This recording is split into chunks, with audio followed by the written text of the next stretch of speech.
ఇది ముఖ్యమంత్రి గారి వ్యవహార శైలి. అసలు ముఖ్యమంత్రి గారికి ఏమైనా అడ్మినిస్ట్రేషన్ మీద పట్టుందా, ప్రభుత్వం మీద పట్టుందా, నీ వెనకాల ఏం జరుగుతుందో నీకు ఏమైనా తెలుసా, నీ పక్కన ఉన్న కుర్చీలు గుంజేందుకు ఎట్లా ప్రయత్నాలు చేస్తున్నారు అనేది నువ్వు ఢిల్లీలో బాధపడుతున్నావు తప్ప నీ ప్రభుత్వాన్ని నువ్వు కంట్రోల్ చేసుకునేటువంటి శక్తి నీకు లేదనేది చాలా స్పష్టంగా ఇక ఈ మధ్యలో అర్థమవుతా ఉంది. మహేష్ కుమార్ గౌడ్ గారు మీరు కూడా బీజేపీ మీద మాట్లాడుతున్నారు, మా మీద మాట్లాడు మానేసి.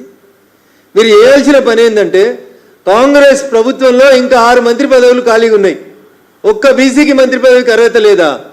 కాంగ్రెస్లో 6 మంత్రి పదవుల్ని ఫిలప్ చేసుకోవడానికి 14 నెలలుగా దాదాపు 30 సార్లు ఢిల్లీకి వస్తే కూడా అనుమతి వస్తలేదు.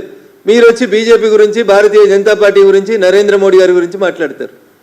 సిగ్గుండాలే మామునూరులో పోయి మేం తెచ్చినాం ఎయిర్పోర్ట్ అని చెప్తారు కాంగ్రెస్ వాళ్ళు. మామునూరు అనే ఎయిర్పోర్ట్ గురించి కాంగ్రెస్కి సంబంధం లేదు. మామునూరుకి ఎయిర్పోర్ట్ కావాలని కాంగ్రెస్ అయినాడు ఉత్తరం కూడా ఇవ్వలేదు. గతంలో జ్యోతిరాదిత్య సింధియా గారు మంత్రి ఉన్నప్పటి నుంచి భారత ప్రభుత్వం నరేంద్ర మోడీ గారి నాయకత్వంలో మామునూరు ఎయిర్పోర్ట్ కోసం ప్రయత్నం చేసింది. ఇన్ని మేము చేస్తూ ఉంటే ఏదో మీరు చేయలేదు, కిషన్ రెడ్డి గారు చేయలేదు. కిషన్ రెడ్డి గారు కేంద్ర కేబినెట్లో మంత్రి ఉండి చేస్తేనే కదా ఈ రాష్ట్రానికి 4 పైసలు వచ్చినాయి, 4 ప్రాజెక్టులు వచ్చినాయి అనేది రేవంత్ రెడ్డి గారికి తెలియదా?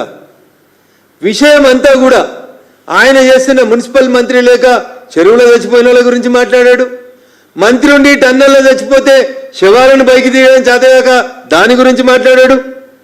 బీసీ కులగణనకు సంబంధించి రిపోర్ట్ వస్తే మాట్లాడిన బీసీ ఎమ్మెల్సీని తీసి బయట పారేస్తాడు.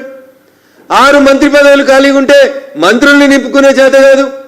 ఆఖరికి బతిలాడి చేర్చుకున్నటువంటి టీఆర్ఎస్ ఎమ్మెల్యేలు మొన్న ఒక ఆయన కంప్లైంట్ ఇచ్చింది, నాకు నవ్వాలను వేయడం అర్థం కాలేదు. గద్వాల ఎమ్మెల్యే పోయి కాంగ్రెస్ వాళ్ళు నా బొమ్మల ఫ్లెక్సీల మీద పెడుతుర్రని కంప్లైంట్ ఇచ్చారు.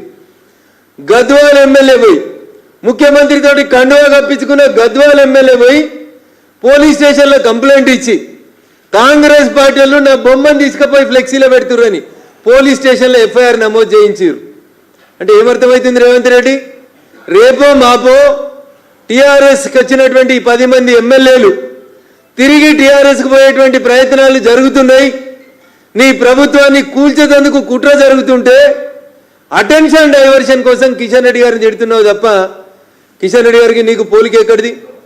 నమ్మిన సిద్ధాంతం కోసం చిన్ననాటి నుంచే భారతీయ జనతా పార్టీలో పుట్టి పెరిగి ఎదిగి ఈ పార్టీ కోసం దేశం కోసం పనిచేస్తున్న నాయకుడు కిషన్ రెడ్డి గారు. నీలాగా పదవుల కోసం అవసరాల కోసం పార్టీలు మారి ఏ పార్టీ నాయకత్వాన్ని అయితే బాగా తిట్టినవో అదే పార్టీలకు ముఖ్యమంత్రి కాలేదు.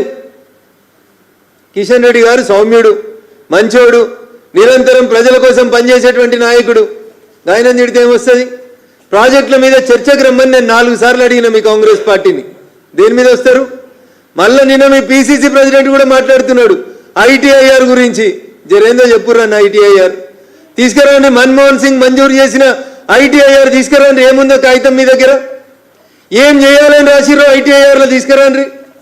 ఏం చేసినో మీరు వచ్చినాక మేమేం చేసినామో ఒకసారి ఐటీఐఆర్ మీద చర్చకు రాండ్రి. ఇవేమి లేవు, ఉత్త గాయి గత్తర్ మాటలు తిట్టేసిపోవడం తప్ప. ఇద్దరు డెక్కలు తీసేందుకు పోయి చచ్చిపోతే ఒక ఎంటమాలజిస్ట్ లేదు, ఒక జిహెచ్ఎంసీ కమిషనర్ నుంచి ఒక అధికారికమైన